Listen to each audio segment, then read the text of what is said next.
Apa jadinya jika satu-satunya cara selamat adalah membangun kapal raksasa di tengah daratan kering? Bayangkan jika semua orang menertawakanmu karena kamu mendengar suara Tuhan yang tidak mereka dengar. Apakah kalian sanggup bertahan saat seluruh dunia membencimu hanya karena kamu ingin taat padanya? Nah, inilah kisah tentang Nuh yang harus memilih antara mengikuti orang banyak atau perintah Tuhan. Terus ya, rahasia besar ini akan mengubah cara kalian melihat ketaatan dalam situasi paling sulit. Jangan sampai kalian melewatkan satu bagian pun, karena ini adalah soal hidup dan mati sebuah bangsa. Siapkah kalian melihat bagaimana sebuah kapal kayu besar menyelamatkan masa depan seluruh manusia? Ribuan tahun lalu, bumi penuh dengan kejahatan dan orang-orang sudah melupakan kasih sayang Tuhan. Tapi di antara kerumunan orang jahat itu, ada satu pria bernama Nuh yang hidupnya sangat benar. Tuhan melihat hati Nuh yang tulus dan memutuskan untuk memberikan sebuah misi yang sangat mustahil. Bayangkan saja, Tuhan menyuruh Nuh membuat bahtera besar dari kayu gofir di atas gunung yang tinggi. Panjangnya 300 hasta,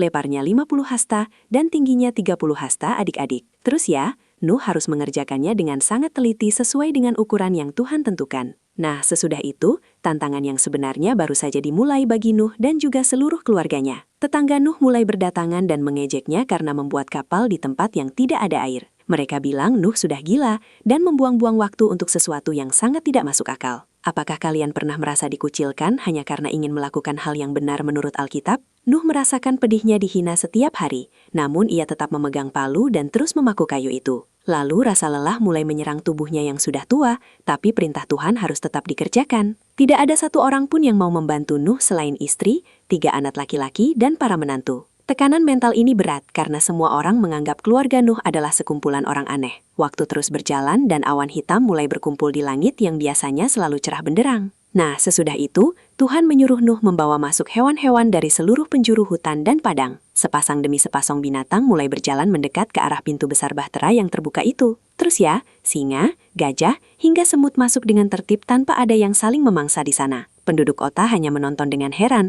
tapi hati mereka tetap keras dan tidak mau ikut bertobat. Pintu bahtera yang raksasa itu akhirnya ditutup oleh tangan Tuhan sendiri dengan sangat kuat. Suasana menjadi sangat hening sejenak sebelum suara guntur menggelegar membelah langit yang gelap. Tiba-tiba, mata air dari samudra raya pecah dan pintu-pintu air di langit terbuka dengan sangat hebat. Air naik sangat cepat, menenggelamkan rumah, pohon, hingga puncak gunung paling tinggi di bumi. Orang-orang berteriak ketakutan sambil mengetuk pintu kapal, tapi semuanya sudah terlambat bagi mereka. Di dalam kapal yang gelap, Nuh mendengar suara badai yang sangat mengerikan menghantam dinding kayu. Apakah kapal ini cukup kuat menahan beban air yang besar selama 40 hari siang malam? Mereka terombang-ambing di tengah lautan tanpa ujung dan tidak tahu kapan daratan akan muncul lagi. Harapan seolah sirna saat melihat seluruh dunia kini hanya berisi air yang sangat dingin dan dalam. Namun Tuhan tidak pernah melupakan Nuh dan semua makhluk hidup yang ada di dalam bahtera besar itu. Lalu Tuhan membuat angin berhembus sehingga air surut dan kapal kandas di pegunungan Ararat. Nuh melepaskan seekor burung gagak dan merpati untuk melihat apakah tanah sudah benar-benar kering.